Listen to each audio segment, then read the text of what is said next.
First sugar syrup வந்து ready பண்ணிடலாம். அதுக்கு நான் ஒரு பேன் எடுத்திருக்கேன். அதில் இந்த கப்பில் 3/4 கப் சர்க்கரை சேர்த்துருக்கேன். 3/4 கப் சர்க்கரைக்கு 2 கப் தண்ணி ஊற்றிட்டு சர்க்கரை நல்லா கரையிற வரைக்கும் கொதிக்க விடணும். சர்க்கரைக்கு பதிலாக நீங்கள் வெல்லம் கூட எடுக்கலாம். நான் வந்து சர்க்கரை தான் யூஸ் பண்ணி செஞ்சுருக்கேன். இப்போ ஸ்டவ் ஆன் பண்ணிவிட்டு சர்க்கரை நல்லா கரைஞ்சதும் ஸ்டவ் ஆஃப் பண்ணிவிட்டு இதை இறக்கிடலாம். இது இருக்கட்டும், இது நம்ம கடைசியாக தான் சேர்க்கணும். இப்போது வேறு ஒரு பேன் எடுத்திருக்கேன். அதில் 1 கப் கோதுமை மாவு சேர்த்துருக்கேன்.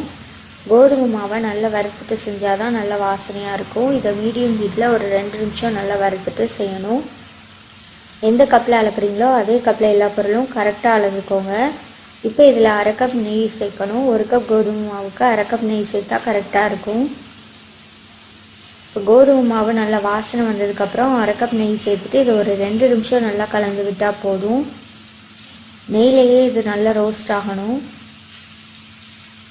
இப்போ இது நல்லா வாசனை வர ஆரம்பிச்சிருக்கு. இந்த மாதிரி நல்லா வாசனை வந்தது. இதில் ஒரு 1/2 டீஸ்பூன் போல் ஏலக்காய் பொடி வாசனைக்காக நான் சேர்த்துருக்கேன். இதில் ஒரு பிஞ்சு போல் உப்பும் சேர்த்துருக்கேன். சேர்த்துட்டு இதை நல்லா கலந்துடலாம். இப்போ இதை லோ ஃப்ளேமில் மாற்றிட்டு நம்ம ரெடி பண்ண சுகர் சிரப்பை வந்து இதில் ஊற்றிடணும். சுகர் சிரப்பை ஊற்றிட்டு லோ ஃப்ளேமில் வச்சு கட்டிகள் இல்லாமல் நல்லா கலந்துடணும். கோதுமை மாவு இந்த சுகர் சிரப்லேயே நல்லா வெந்து வரும். இப்போ இது ஒரு 5 நிமிஷத்துக்கு அப்புறம் பார்த்திங்கன்னா இந்த மாதிரி நெய்யெல்லாம் விட்டு வந்திருக்கும். இந்த மாதிரி நெய்யெல்லாம் விட்டு வந்ததுக்கப்புறம் தான் நம்ம வந்து ஸ்டவ் ஆஃப் பண்ணணும். அதுக்கு முன்னாடி ஆஃப் பண்ணிடக்கூடாது.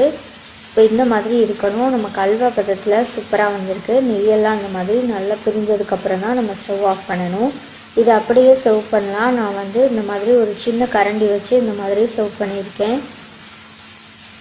இந்த மாதிரி கரண்டியில் வச்சு சர்வ் பண்ணிங்கன்னா பார்க்குறதுக்கு ரொம்ப அழகாக இருக்கும். அவ்வளோதான், வீட்டில் இருக்கிற 3 பொருட்களை வச்சு ரெடி பண்ணக்கூடிய சாஃப்டான ஒரு அல்வா ரெசிபி. நான் சொன்ன இதே அளவுகளில் நீங்களும் இந்த கோதுமை அல்வா ரெசிபியை ட்ரை பண்ணி பாருங்கள். ரொம்ப நல்லாயிருக்கும். குழந்தைங்களுக்கெலாம் ரொம்ப ரொம்ப பிடிக்கும். இந்த சாஃப்டான அல்வா ரெசிபி உங்களுக்கு பிடிச்சிருந்ததுன்னா இந்த வீடியோவை மறக்காமல் உங்கள் ஃப்ரெண்ட்ஸ் அண்ட் ஃபேமிலியோடு ஷேர் பண்ணிக்கோங்க. வீட்டில் இருக்கிற 3 பொருட்களை வச்சு ரொம்ப சிம்பிளாக ரெடி பண்ணிடலாம்.